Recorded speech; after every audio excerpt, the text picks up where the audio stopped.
कौन ब्रह्मा का पिता है, कौन विष्णु की मां, शंकर का दादा कौन है, हमको दे बता। ये जानने के लिए कृपया सुनिए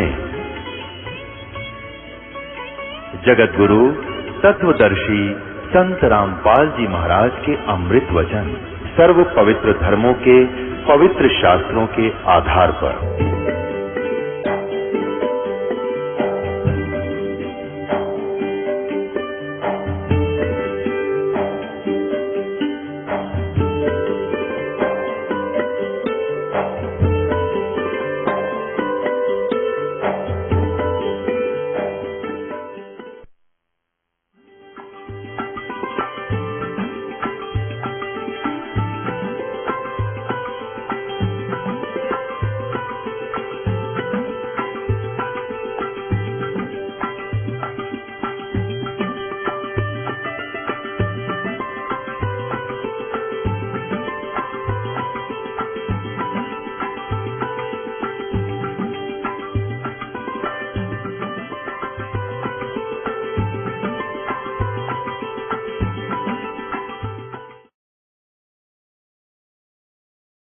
जैसे गीता जी में कहा है कि कुपात्र को दिया दान कभी सफल नहीं होता और सुपात्र को दिया हुआ दान असंख्य गुना होकर मिलता है। गुरु बिन माला फेरते, गुरु बिन देते दान, गुरु बिन दोनों निष्फल है, चाहे पूछो वेद पुराण। अपने आत्मा ये अध्यात्म मार्ग है, अध्यात्म ज्ञान है। आप यहाँ विचलित हो जाते हो कि एक तरफ तो द्रौपदी ने कोई गुरु नहीं बना रखा था, उसने दान भी कर दिया, और यहाँ गुरुजी कह रहे हैं कि गुरु बिन माला फेरते, गुरु बिन देते दान, दोनों व्यर्थ हैं। अब देखो, ये भी कहा जाता है कि जैसे कर्म करेगा वैसा फल अवश्य मिलेगा। अब द्रौपदी ने दान किया, एक जरूरतमंद व्यक्ति को यानी सुपात्र को दान दिया, तो वो फल उसको मिला, लेकिन वो फल मिलकर भी निष्फल रहा, क्योंकि मोक्ष ज्यों का त्यों रह गया। और यदि वो गुरु पूर्ण बना करके फिर ये ऐसे दान भी करती तो मोक्ष भी होता और ऐसी आपदा भी टलती। तो इस प्रकार द्रौपदी ने फिर कहा, हे गुरुदेव, वो ऐसे महापुरुष थे, यदि मेरे एक लीर के कारण और ये बढ़ गए चीरों पार और इज्जत रही हुआ न्यारी, और जब मैं पहले जान लेती कि ऐसे महापुरुष हैं तो सर्वस देती वार, पता नहीं कितना दान कर देती, कितनी सेवा करती। तो भगवान आकर चले गए 120 वर्ष तक। जब हम इतने दानन जोगे होते तो चरणाम पड़ जाता पूरा विश्व, जिसमें परमात्मा दुल्हा रूप में यहाँ प्रगट थे। तो इस ज्ञान कराने के लिए ही सतगुरु की आवश्यकता पड़ती है कि वो जौहरी बता सकता है कि ये है लाल, इसको परख कर देख रखा मैंने। तो ये दास वो सतगुरु रूपी जौहरी बना और कूड़े की टोकरी में पड़े इस लाल कबीर को परखा, और आज आपने बरच के देख लिया 100 का 100 खरा। तो कहते समझा है तो सिर दर पाऊं भौर नहीं रे ऐसा। तो कहते दान इतना अनिवार्य है भक्ति में। जैसे मंत्र आपको दे दिया, ये तो बीज बो दिया, और बीज बोने के बाद खेत में जब सिंचाई नहीं करी, खाद नहीं डाला, तो किसान के खटेगा नहीं। इस प्रकार नाम लेकर के आप दान की हिम्मत करके देखो, क्योंकि यहाँ तो खुली किताब है, पर आप दोगे भगवान के नाम, और भगवान फिर अपने बच्चों के लिए कहीं खर्च करे उसको, तो फिर उसका कई गुना फल मिलता है। और ये दान आपको इतना लाभ देगा आप सोच भी नहीं सकते। पहले आप दान करते थे, पता नहीं कहीं दान भी कर देते थे, वो आपको मिलता अवश्य, मनमाने कुत्ता बन जाते। अच्छा दान किया हुआ व्यक्ति जो गुरु नहीं पूरा मिला, और कुत्ता बनकर वो एक सेठ के यहाँ होता है, गाड़ी में चलता है और अलग से कमरे में रहता है, एसी लगा हुआ है उसके लिए, और खाने के लिए समय पर, और जांच होती है डॉक्टरों से, वेटरनरी सर्जन से। उसका ड्राइवर आदमी होता है और कुत्ता मालिक की सीट पर बैठकर चल रहा होता है। तो उस पुण्यकर्मी प्राणी ने किसी जन्म जन्मांतर में खूब दान किए, भंडारे दिए, कांबड़ बांटे, सारा कुछ किया, लेकिन गुरु ना मिला पूरा। गुरु ना मिलने से उसको किया हुआ तो मिला, लेकिन कुत्ते की जोनी में मिला। यदि वो शास्त्र अनुकूल साधना और गुरु के अनुसार पूरे संत के माध्यम से ये सभी कुछ करता तो मनुष्य जीवन मिलता और न्यायकार कोटि सुविधा मिलती, और मनुष्य जीवन में फिर कभी ना कभी भगवान और सतगुरु मिल ही जाते। अब कुत्ते की योनि में उसने सारी सुविधा ले ली, फिर बन गया सुअर या गधा, बताओ उसने फिर क्या सुविधा मिलेगी। तो इसलिए बताया है कि गुरु बिन माला फेरते, गुरु बिन देते दान, गुरु बिन दोनों निष्फल है, ये पूछो वेद पुराण। फिर ये भी सच कर दिया कि जो किया हुआ ऐसा तो मिलेगा ही मिलेगा, लेकिन उस मिलने का कोई औचित्य नहीं। वो मिलो चाहे ना मिलो, जब तक मोक्ष नहीं हुआ और आपका यहां से पीछा नहीं छूटा तो वो दान भी व्यर्थ है। तो आज आपको वो सतगुरु और वो सत्स्थान मिल गया। अब कहते समझा है तो सिर दर पाओ, भौर नहीं रे ऐसा था। ये संसार समझदा नहीं, कहंदा श्याम दोपहरे नो, गरीब दास ये वक्त जाते रोगे इस पैरे। जो यहां नहीं आएगा सतलोक आसन बरवाला जिला हिसार से उपदेश नहीं लेगा दास से, तो ऐसे पछताएंगे बाद में जैसे कुत्ता। वो प्राणी मनुष्य जीवन को छोड़कर कुत्ते की योनि में जाकर रात ने ऊपर ने मुंह कर करो करे का दिवस उसका याद आया करे वो बातें, वो एक बहुत बड़ी बाई। तो उस समय कुछ नहीं बनेगा। अब समय पर संभालो। परमात्मा समझाया करते थे, काशी करवत लेत हैं ये आन कटावे शीसे, बन बन भटका खात हैं यो मिले नहीं जगदीश। यानी जो साधनाएं आप कर रहे हो और सैक्रिफाइस भी कर रहे हो, हमारे धर्म गुरुओं ने ज्ञान था नहीं, रोजी रोटी के लिए ये संस्कृत पढ़ा करते, अच्छा धन कमाने के लिए शिक्षा ग्रहण करते थे ब्राह्मणों के लड़के, और ये पता लग जाता ये काशी विद्यापीठ से पढ़कर आ रहा है तो उस आसपास की जनता उससे के पीछे हो जाया करती थी, और उनका उद्देश्य केवल मनी मेक था। तो पहले काशी के अंदर विशेषकर जो ज्यादा पैसे वाले व्यक्ति धार्मिक हिंदू होते थे, ये ब्राह्मण लोग उन्हीं को ज्यादा कैद करया करते। तो उनमें क्या था कि उन्होंने एक रूमर फैला दी कि भाई जो काशी में मरेगा वो तो जाएगा स्वर्ग में। और फिर एक उन्होंने बताया कि जो मगहर एक स्थान है उत्तर प्रदेश गोरखपुर के पास, उत्तर प्रदेश में गोरखपुर शहर के पास, अब उसका संत कबीर जिला संत कबीर नाम रख दिया उस क्षेत्र का। तो मगहर एक स्थान है, आज भी है। वहां का राजा था बिजली खां पठान। वो परमात्मा का शेष हुआ था। कैसे हुआ था कि वहां अकाल गिर गया था मगहर क्षेत्र में, उसकी राज्य में, और सारे जंतर मंतर करवा लिए थे, हाहाकार मच गई थी। तब किसी ने बताया था कि कबीर नाम के एक महापुरुष काशी में रहते हैं। काशी का राजा वीरदेव सिंह बघेल भी परमात्मा का शेष था। उस मगहर के जो राजा थे बिजली खां पठान, वो बिजली खां पठान ने पता लगने के बाद परमात्मा को प्रार्थना करके अपने घर लाए थे मगहर में। तो परमात्मा के आशीर्वाद मात्र से वहां इतनी गजब की वर्षा हो गई थी, सारा पानी भर दिया था। लंबी कथा पहले फिर कभी सुनाएंगे। अब ये सिर्फ एक जो आज विशेष सत्संग का कुछ अन्य है, जिससे प्रभावित होकर के वो मगहर के सभी हिंदू, और उसमें 50-50 हिंदू और मुसलमान है मगहर नगर में। एक कस्बा सा है मगहर, जैसे बरवाले से भी छोटा, तो उसमें और छोटा गांव सा था। तो उसमें 50-50 हिंदू और मुसलमान है, सारे के सारे परमात्मा के हिस्से हो गए, क्योंकि सारे मरे थे, तड़फे थे, कति एक एक दिन गणे थे, घास फूस खाकर जीवन व्यतीत कर रहे थे। तो सब ने परमात्मा की दीक्षा ली। बिजली खां पठान ने भी मस्तक टेक दिया। और वहां कहते हैं मुसलमान, एक मुसलमान था, उसके संतान नहीं थी, 60 से ऊपर उम्र होगी थी दोनों की। तब परमात्मा से अर्ज करी थी, परमात्मा ने आशीर्वाद दे दिया था, बेटा यह भी समस्या तेरी हल हो जाएगी। 10वें महीने लड़का हो गया, उसका आज पूरा मोहल्ला बना हुआ है, पूरा सैकड़ों घर, उसका नाम रखा हुआ मगर में मोहल्ला कबीर करम। मोहल्ला कबीर करम यानी कर्म माने कृपा, रहम। कबीर परमात्मा की रहमत का प्रसाद रूपी यो मोहल्ला, ये सारे उसके आशीर्वाद से हम आज विद्यमान हैं।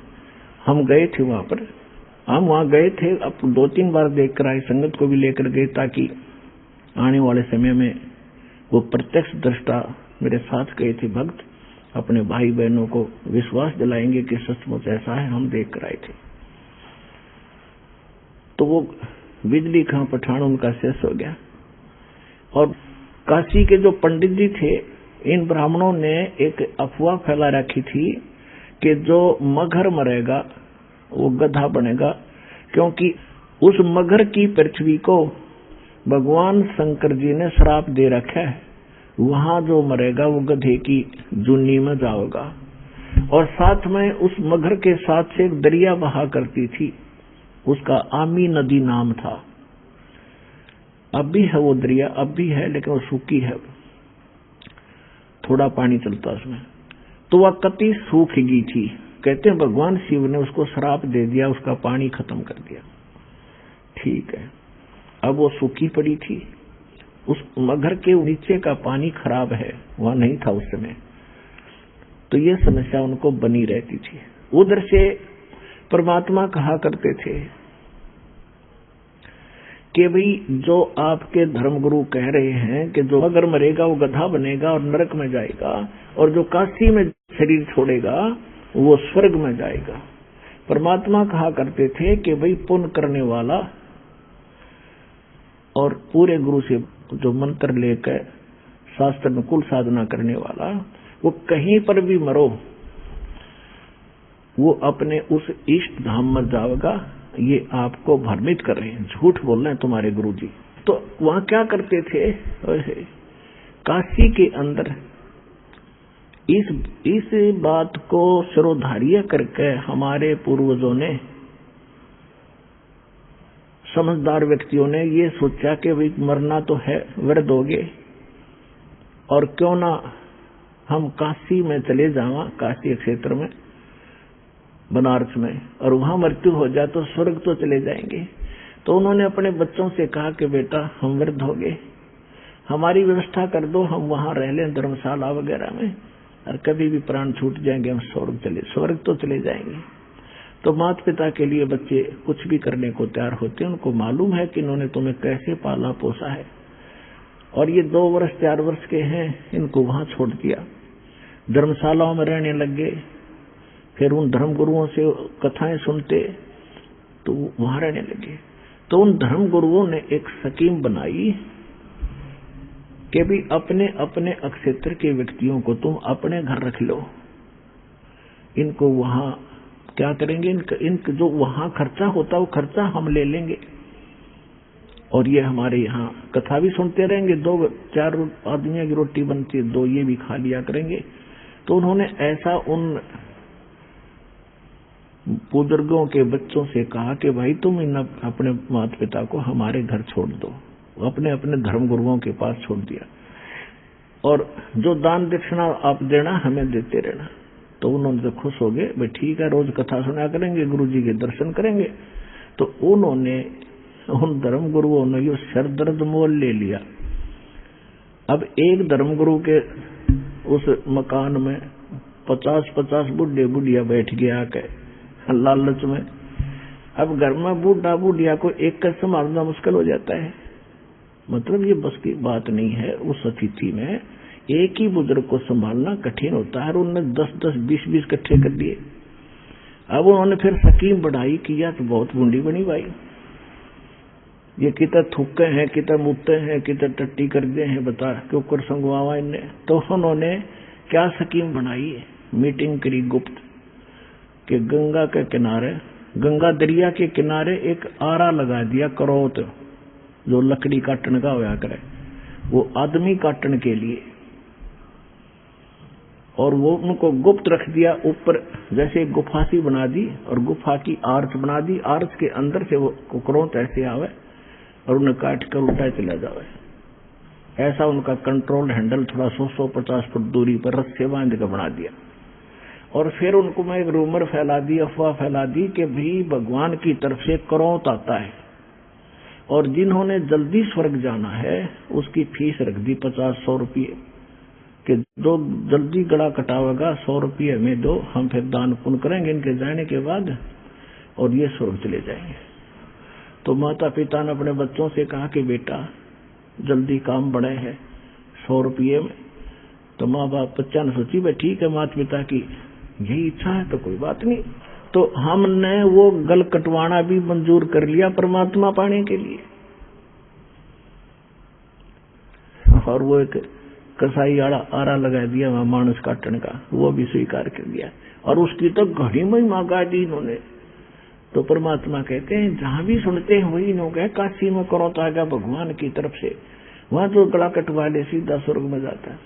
परमात्मा कहा करते ये थरे गुरु धर्म गुरु क्यों ना कटवाते अपना गला, ये क्या करेंगे जो स्वर्ग में सीधे ये जाओ है तो यहाँ पीछे किंडे लेंगे, स्वर्ग में सारा सुख है ये आड़े काम का धोती दो दुनिया की। तो कहा करते ये झूठ बोले भाई सारी। फिर भी परमात्मा दूसरे तरीके से समझाते हैं, काशी क्रोत लेते हैं वहां जा कटावे सी से और बन बन बटका खाते हैं भाई ऐसे नहीं मिले जगदीशे।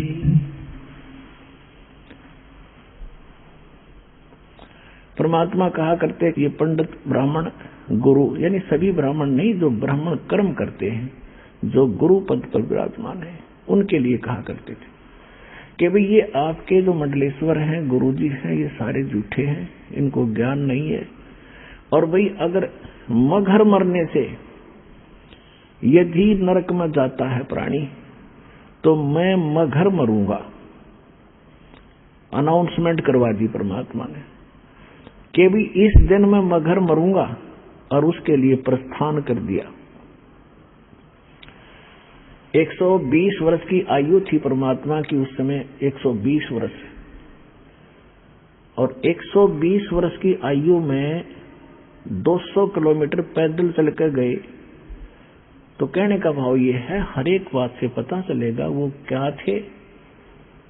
तो जब उन्होंने ये पता लगा, बिजली खां पठान को पता लगा कि गुरुजी यहाँ आ रहे हैं और यहाँ अपना शरीर छोड़ेंगे, और उधर से वीरदेव सिंह बघेल काशी नरेश को पता चला कि गुरुजी वहां जा रहे हैं अपना अंतिम सफर करने के लिए इस शरीर का, यानी वहां शरीर छोड़ेंगे।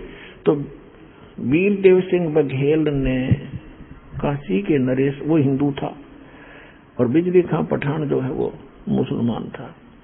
तो यहाँ के हिंदू जो शख्स थे कबीर साहब के, इंक्लूडिंग वीरदेव सिंह बघेल, इन्होंने स्कीम बना ली कि वहां मुसलमानों का अक्षेत्र है और वो गुरुजी की बयान माटी करेंगे, जमीन में दबेंगे और मुसलमान रीति से वो इनका अंतिम संस्कार करेंगे। ये हम नहीं देख सकेंगे, हम अपनी रीति से उसका संस्कार करेंगे और सबको यहाँ लाएंगे बनारस में।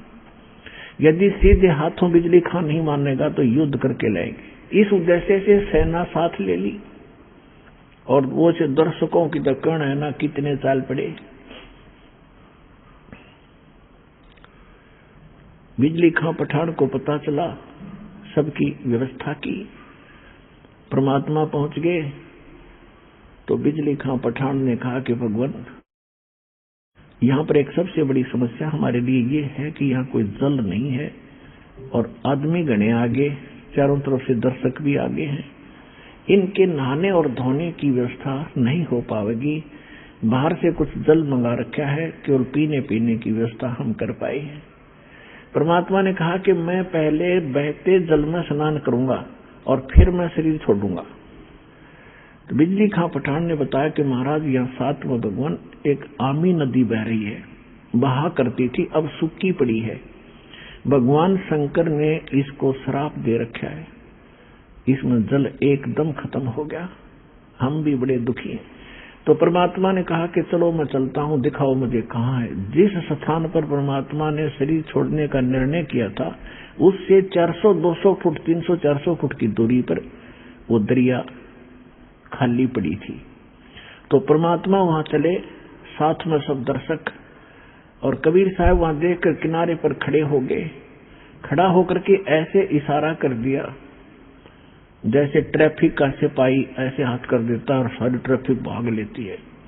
परमात्मा ने ऐसे इशारा किया था और काफी दूरी पर उस दरिया में एक ऐसा धमाका हुआ जैसे कोई पत्थर फटा हो, कोई बम फटा हो, और एकदम पानी का फव्वारा निकला और पूरी दरिया भर के और बहने लगी।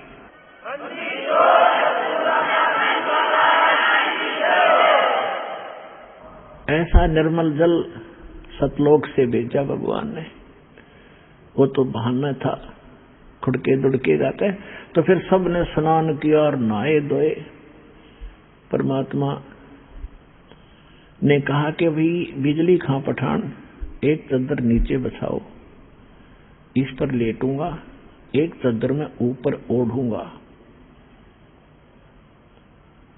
तो परमात्मा के लिए एक चद्दर बछा दी, उसके ऊपर सुगंधित फूल डाल दिए 1-1 इंच मोटे, कि गुरु जी इस पर लेटेंगे।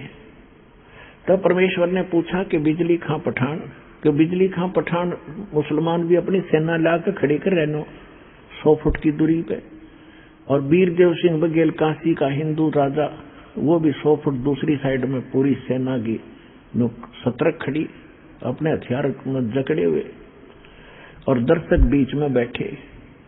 परमात्मा ने पूछा, दोनों बिजली खां पठान और वीरदेव सिंह बघेल सामने खड़े आपस में गुरु जी के पास में।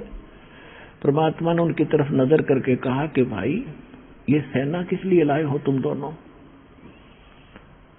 दोनों शर्मा गए, नीचे को गर्दन कर ली, बोले नहीं।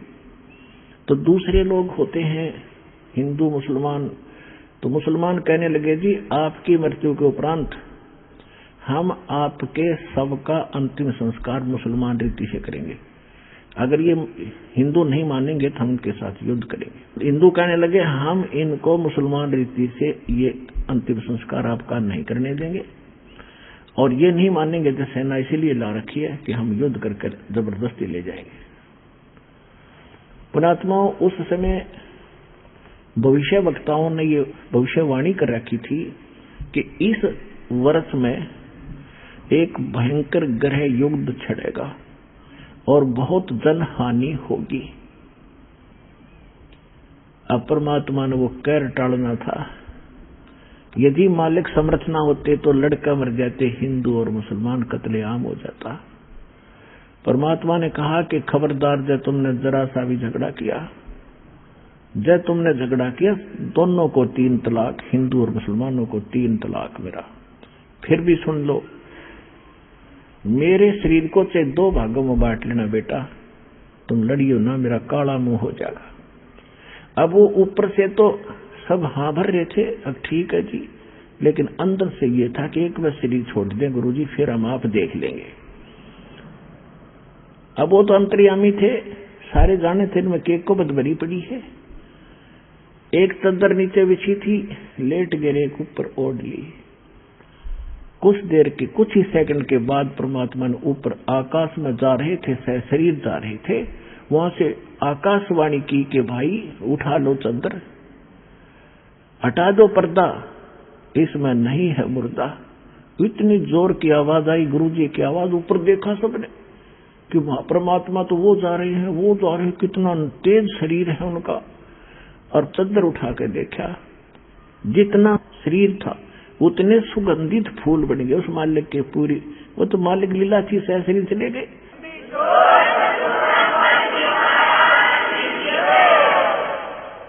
अपने आत्माओं, कहा तो वह कत्लेआम होना था, और कहा वो हिंदू और मुसलमान एक दूसरे से न्यू लिपट कर रो रहे हैं, जैसे किसी की मां मर जा और पिता मर जा, इकट्ठे दोनों ऐसे रो रहे थे, बिलख बिलख के, और पछता रहे थे अपने उस अज्ञान सोच को, रो रहे थे कि हम पहचान नहीं सके तो खुद अल्लाह आए थे। रो रहे थे बुरी तरह कि हमने बहुत बुरा किया, हमने कभी सुख, अंतिम समय में भी सुख ना दिया अपने मालिक को, अंत में भी उनको इतना तंग कर दिया। तो उन्होंने, बिजली खां पठान ने कहा कि भाई एक चादर आप ले लो, एक हम ले लेते, आधे फूल आप ले लो, आधे हम ले लेते। बड़ी दया करी दाता ने, क्योंकि हम तो समझ के कुछ ही नादान मुसलमान और हिंदू हैं, ये बकवाद कर सकते। तो आधे आधे बांट के वहीं पर 100 फुट का फैसला है। इधर हिंदुओं ने बना रखी है अपनी यादगार भगवान की, इधर मुसलमानों ने, वो आज भी विद्यमान है और हम उसका चित्र भी लाए हैं, आपको दिखाते हैं। ये तो है मुसलमानों वाली यादगार। इसमें थोड़ा सा क्षेत्रमंद इसके अंदर भी जाकर आए थे और इधर ये गेट है मुसलमानों का और इसकी आड़ में, इस साइड में एक और गेट है, वो हिंदुओं के लिए है। और ये जो यादगार है ये हिंदुओं ने बना रखी है और इनके बीच में ये गेट है सामूहिक आने जाने का आपस में, ये वाला। वहां कोई भेदभाव नहीं है, हिंदू और मुसलमानों का आपस में आज तक वहां का कभी कोई झगड़ा नहीं हुआ। ये यादगार आज भी विद्यमान है, उस परम पिता के सशरीर जाने की ये यादगार है, प्रत्यक्ष प्रमाण है।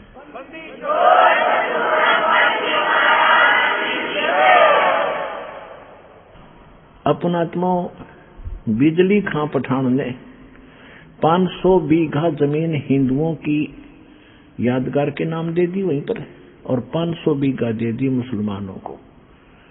जहां पर कबीर पंथ का एक वहां आचार्य महंत रहता है, दास वहां देख कर आया है और काशी चौरा के अंतर्गत उसका प्रबंधन है। गरीबदास जी महाराज ने परमात्मा की महिमा को कलमतोड़ बताया, लिखा है, अपनात्माओं जैसे यहाँ काल ने कितना भयंकर जाल बना रखा है। आप जब यहाँ से चलते हो उसके बाद काल के एक जबरदस्त जाल ऊपर है। परमात्मा जब यहाँ से चले सशरीर जा रहे थे तो रास्ते के अंदर ये दुर्गा, ये माया एक सुंदर स्त्री का रूप बना के और सामने खड़ी होगी और परमात्मा से कहने लगी कि आप बहुत सुंदर हैं, आप बहुत अच्छे हैं, आप बड़े अच्छे देव हैं और मेरा यहाँ बहुत अच्छा सुंदर महल है, मेरा बहुत अच्छा मकान है और देख मैं कितनी सुंदर हूँ और आप मेरे साथ यहाँ रहो। और मेरे को जो है यहाँ के सब देवता मुझे पसंद करते हैं, मैं आपको चाहती हूँ। परमात्मा बोले, ठगनी तू चली जाए यहाँ से, मैं तेरे को जानता हूँ।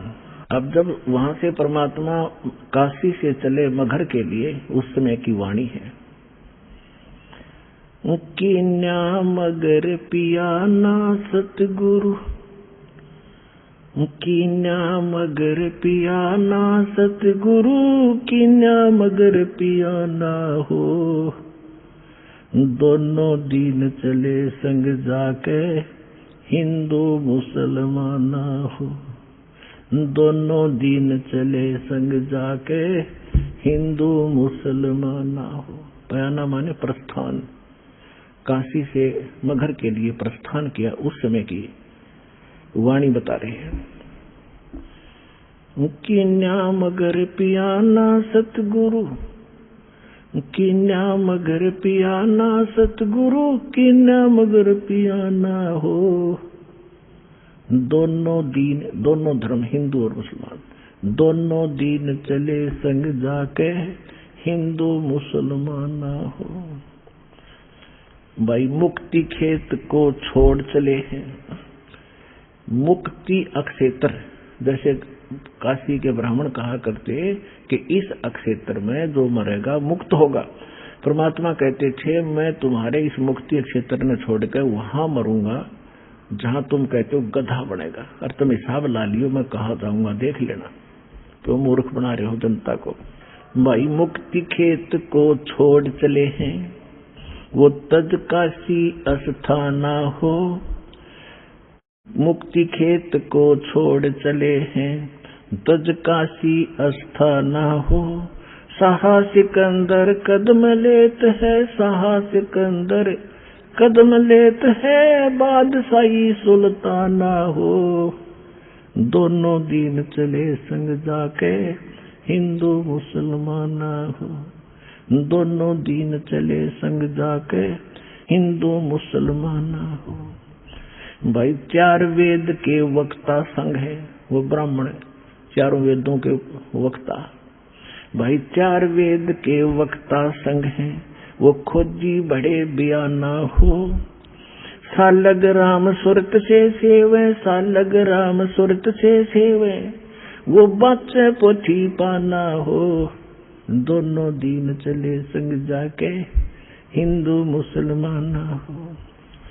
भाई 6 दर्शन जाके संग चले हैं, वो गावत बानी नाना हो। 6 दर्शन जाके संग चले हैं, ये 6 भेख गिरी पूरी कहते सारे चले, देखांगे कैसे मरेगा, कैसे गधा ना बनेगा। भाई 6 दर्शन जाके संग चले हैं, वो गावत बाणी नाना हो। अपना अपना इष्ट बनावे, अपना अपना इष्ट बनावे, वो बाचे पोथी बाना हो। दोनों दीन चले संग जाके, हिंदू मुसलमाना हो। कीन्या मगर पियाना सतगुरु, कीन्या मगर पियाना सतगुरु, कीन्या मगन पियाना हो। दोनों दीन चले संग जाके, हिंदू मुसलमाना हो। दोनों दीन चले संग जाके, हिंदू मुसलमाना हो। भाई मुक्ति खेत को छोड़ चले हैं, वो तज काशी अस्थाना हो। मुक्ति खेत को छोड़ चले हैं, वो तज काशी अस्थाना हो। साहा सिकंदर कदम लेत है, साहा सिकंदर कदम लेत है, बादशाही सुल्ताना हो। दोनों दीन चले संग जाके, हिंदू मुसलमाना हो।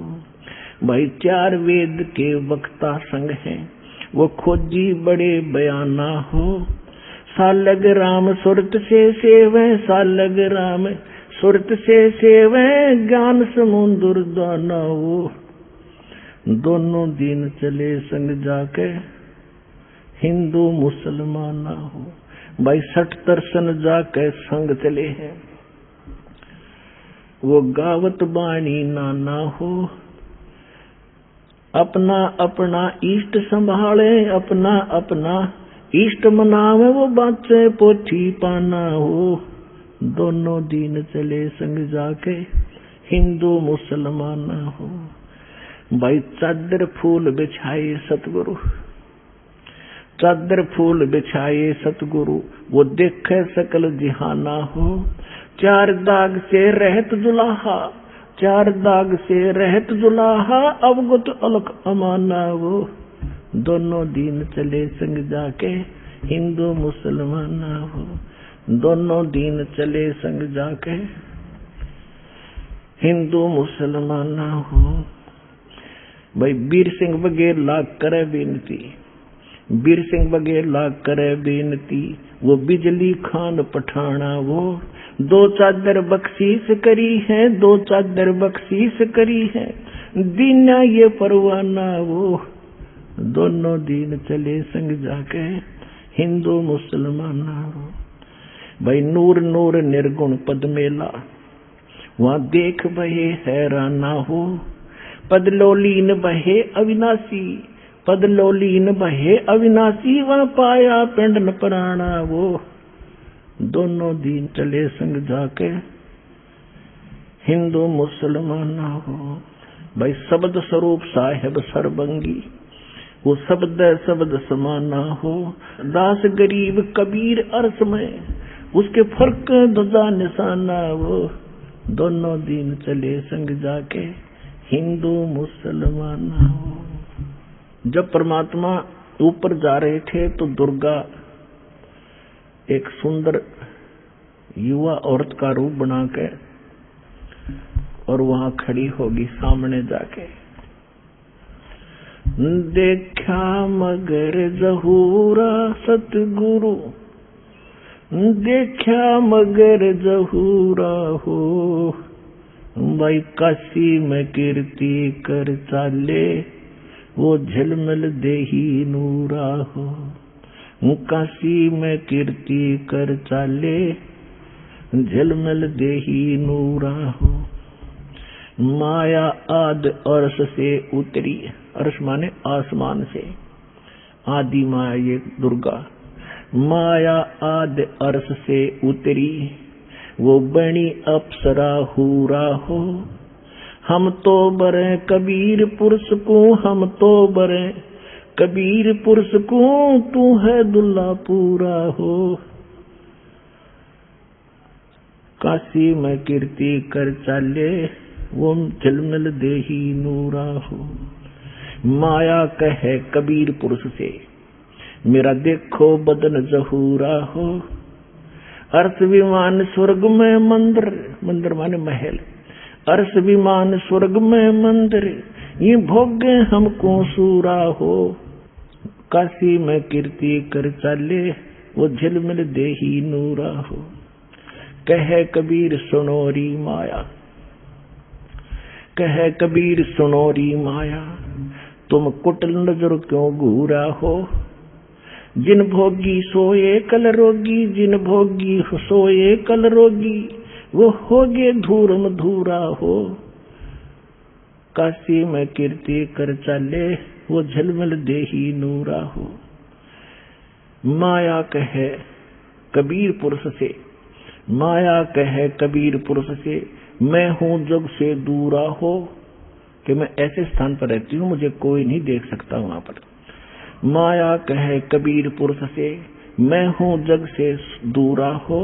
मैं तुम्हारी पटरानी दासी, मैं तुम्हारी पटरानी दासी, मैं राखों पलक हजूरा हो। काशी में कीर्ति कर चाले, वो झलमल देही नूरा हो। कहे कबीर सुनोरी माया, तुम हो लड्डू बूरा हो। कहे कबीर सुनोरी माया, तुम हो लड्डू बूरा हो। जो तुझे खावे वो मर जावे, जो तुझे खावे वो बह जावे, तास अकल के कूरा वो। काशी में कीर्ति कर चाले, वो झलमल देही नूरा हो। श्वेत मुकुट जहाँ सफेद छत्र है, परमात्मा कहते हैं कि माया तो बूर का लड्डू है, बूर का, लकड़ी के बूर से बनाया हुआ लड्डू शीशे के बर्तन में रख दे, इतना बढ़िया दिखकर खावा जब पता चल रहा है कितना का आनंद था। कहते तो उस बूर का लड्डू है, और मूर्ख खावत ने तेरे को मूर्ख टच करेगा। कहे कबीर सुनोरी माया, तुम हो लड्डू बूरा हो। जो तुझे खावे सो बह जावे, तास अकल के कूरा वो। काशी में कीर्ति कर चाले, वो झलमल देही नूरा हो। परमात्मा क्या बताते हैं, मेरा श्वेत मुकुट और श्वेत छत्र है, जहाँ बाजे अनहद तूरा हो। दास गरीब कहे सुन माया, हमसे रहिए दूरा वो। काशी में कीर्ति कर चाले, वो झलमल देही नूरा हो। अब परमात्मा उसके विषय में क्या बता रहे हैं कि तू कितनी नालायक है। अब यहाँ हर पहलू पर ज्ञान दिया गया है। यहाँ पर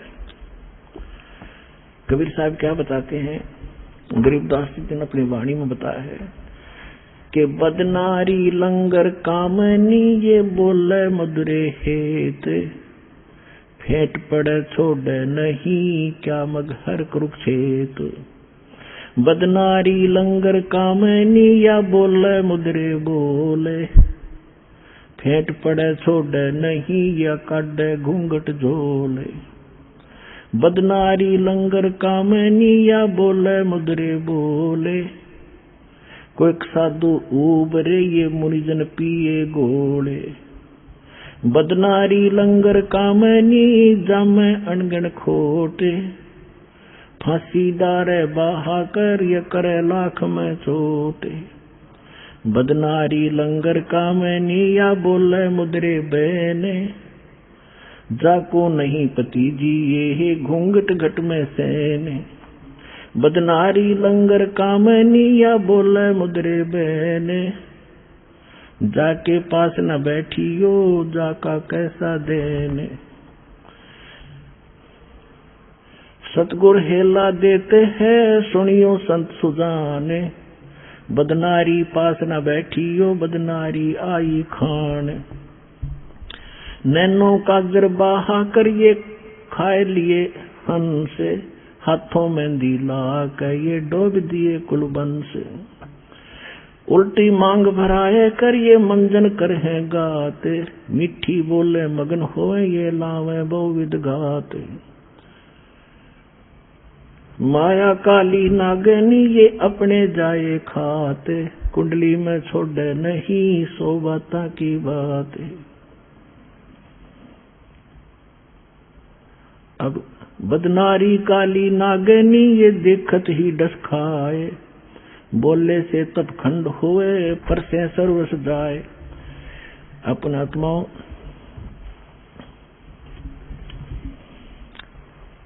बदनारी काली नागनी ये मारत है भरडंक, सुर नर मुनिजन डस लिए खाए राव और रंक।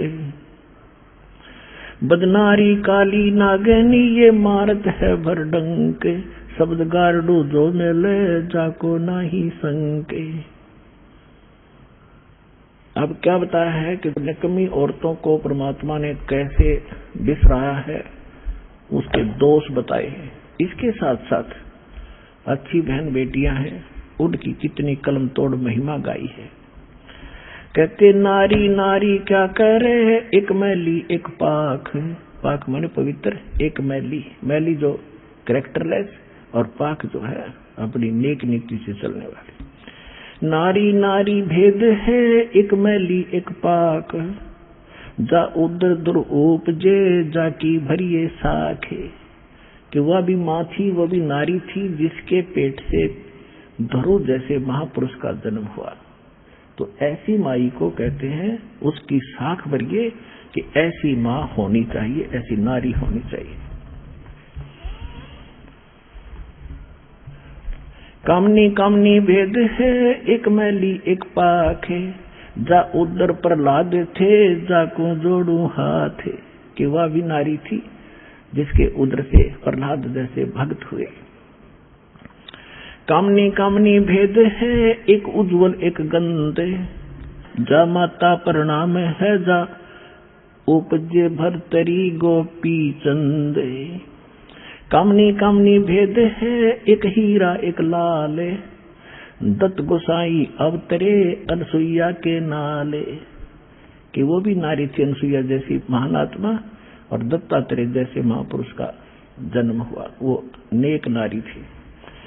कामनी कामनी भेद है एक हीरा एक लाल, दत्त गोसाई अवतरे अनसुईया के नाले।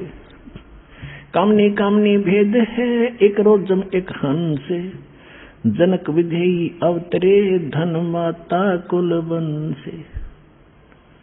कि ऐसी माता धन है जिसे राजा जनक जैसे धार्मिक व्यक्ति का जन्म हुआ।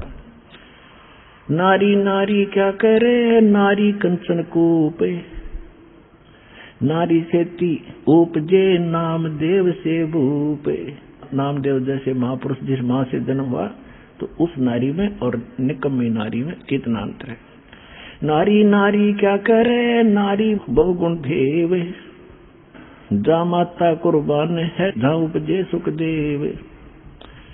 नारी नारी क्या करे नारी कंचन कूपे, नारी सेती उपजे ये नामदेव से भूपे। नारी नारी क्या करे नारी भक्त विलास, नारी सेती उपजे धना भगत रविदास। कि जिन वह भी नारी थी, वह भी माताएं थी, बहनें थी, जिनसे धन्ना भगत जैसे रविदास जैसे महापुरुष का जन्म हुआ। नारी नारी क्या करे नारी को निर्ताए, नारी सेती उपजे रामानंद पंथ चलाए।